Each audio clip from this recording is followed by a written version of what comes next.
format map is a string method in Python that helps you put placeholders in your strings to be filled in later. If you've seen the string format method, the format map method is very similar. If you've seen passing in keyword arguments to format, then format map is extremely similar. Let's set up some quick code to see how format map works. We will have a string S that is, hi, I'm placeholder character left curly brace N1 right curly brace. Are you placeholder character left curly brace N2 right curly brace ?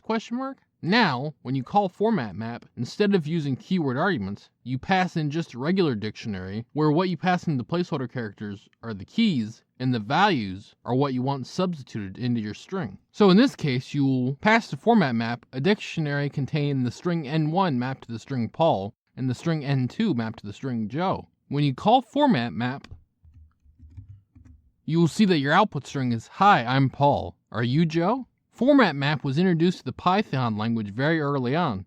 Since then, Python has introduced a vastly superior way to format strings called f-strings. To learn more about f-strings, check out the video I've made about them down below. This has been Jakubication. Like and subscribe to learn more.